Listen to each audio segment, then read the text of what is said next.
Rosh Hashanah evening, 5777. Why are you here tonight? Because your grandparents would kill you if you didn't come to High Holy Day services? Because what if God was really watching? Because what if other people in the congregation are watching to see if you're here? Or in order for you to see who showed up or didn't show up? Or maybe it's because you love the music of the High Holy Days. You love the pomp and circumstance. You love that it's the way that you remember services for as far back as you remember. Or because it's Rosh Hashanah. Of course you're here. It's a new year with the potential of a new beginning. So let me tell you a story. You received a fancy envelope in the mail, and it said, "You are hereby requested to an audience with His Majesty. His Royal Highness will meet you at your house." It doesn't look like you have a choice. There's no RSVP information for you to cancel. You have a billion other things to do. You don't have time for this, but you don't have a choice either. You try to deal with the other obligations you have, work, family, volunteer things, schoolwork. You know it fills up your days. But on top of all that, now you're cleaning your house, cooking something in case His Majesty and his entourage need some refreshments. Actually, you don't necessarily expect them to eat at your house, but you should offer anyway, just in case.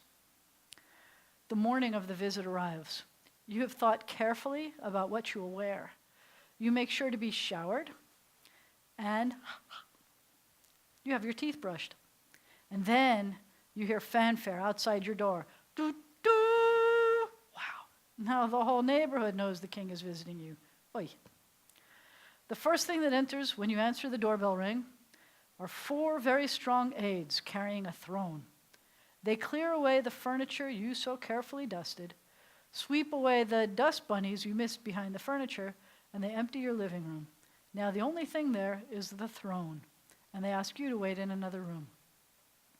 Another fanfare, doo, doo, and you are called in.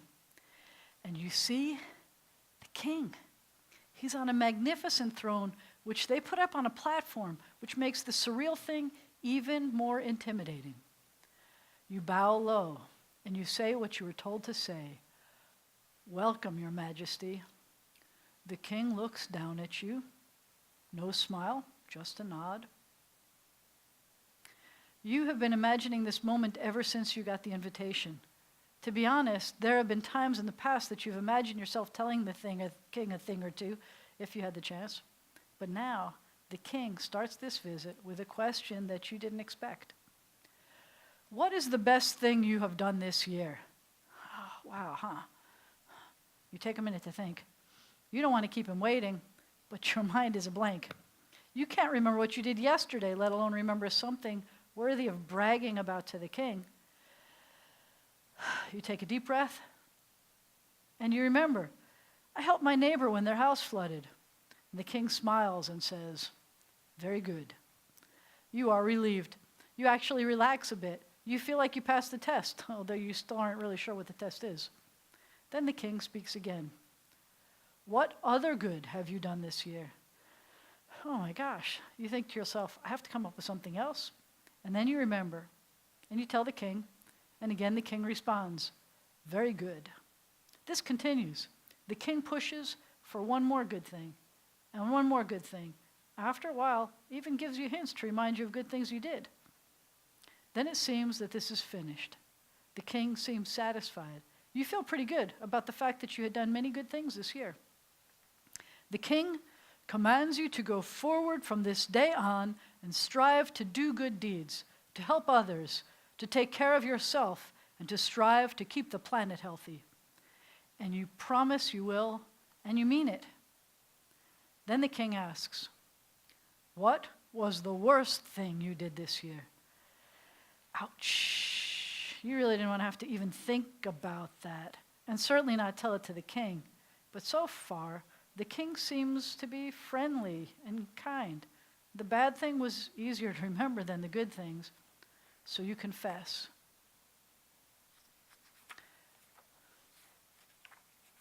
Have you apologized to others who were hurt by what you did?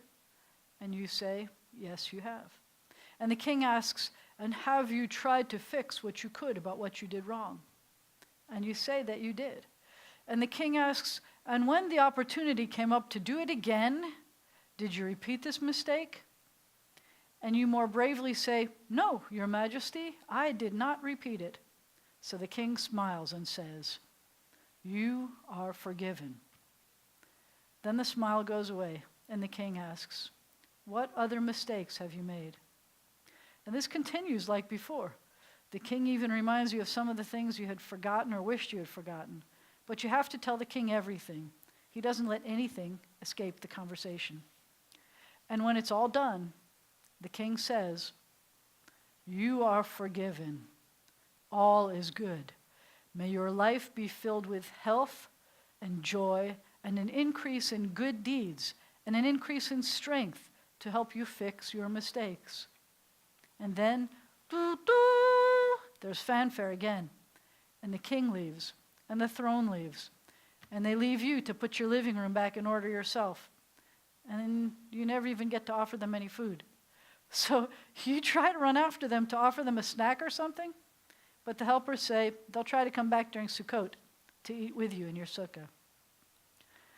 Wow, what an incredible experience. You want to tell your family and friends, but then you realize, we don't even have a king.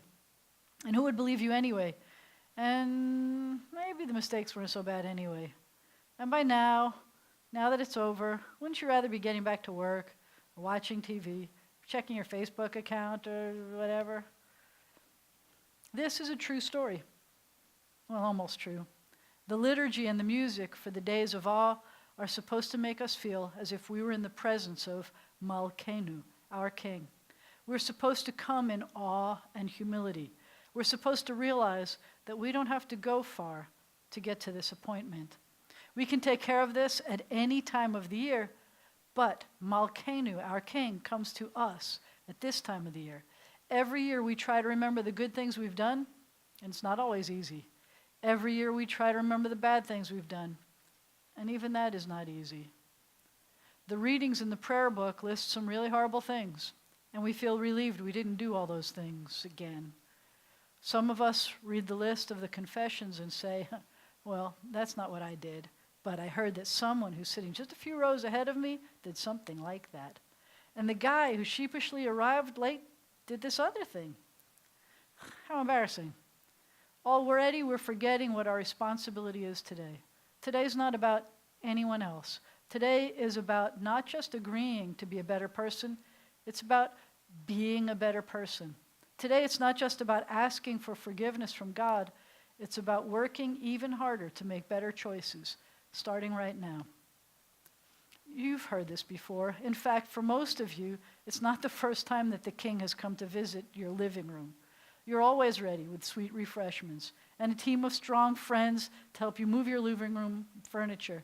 Every year you wish you had kept a list of the good things you did. But the king has a reminder for you, so it's not necessary.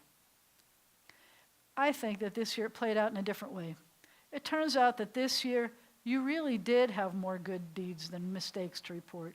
You really did take last year's visit to heart. Every morning, the fact that you got to wake up again was like a fanfare to you. It made that annual visit by the king a constant reminder, one you are glad to have in your life. The beginning of each day is more hopeful, and most days, the end of the day is a bit more sweet because you don't find yourself making a list of people to apologize to or mistakes you have to deal with. You do find that every day you have a list of ways you can be more helpful, and that list seems never ending. But when you think about it, that's okay, and it's as it should be. So we come together, and each of us remembers the king's visit. And we find joy in that Jews all over the world, and for thousands of years, have been experiencing this, just like us. We acknowledge this visit from Malkeinu, our king. But we also know that it's Avinu, our father. That's not to say that we get to rely on being privileged princes or princesses, but that this encounter is one of love and encouragement, and not only one of judgment. And we love that the most important commandment that we learn is to make good choices. And we know that we have awesome guidance to help us make good choices. If we feel lost or confused, We just have to come back to our sources. The answers are in there. How to take care of ourselves, how to take care of each other, how to take care of our world. And we don't have to do it alone. In fact, we shouldn't do it alone.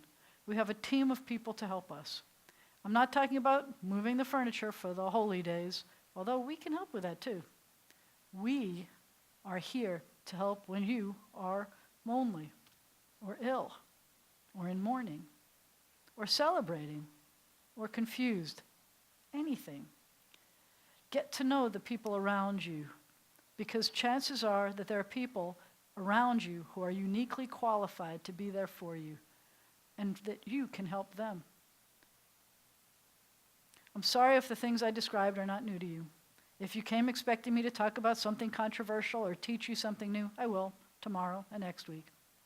Some people who are here have been coming so long that they've forgotten to be inspired by the music and the liturgy.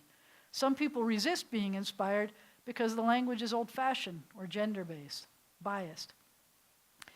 Some people are new to the High Holy Days and don't realize why it's such a big deal. I urge you, let the words and the music and the people around you this day influence you to be introspective.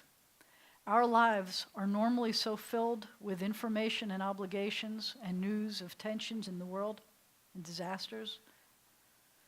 Take some time to focus on you, on your choices, on how to make your future a better place. Remember that your decisions have consequences to yourself and to others. May these days let you experience awe.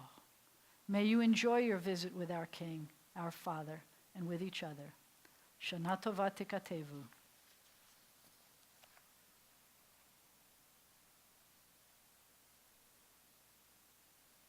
Cut, Max.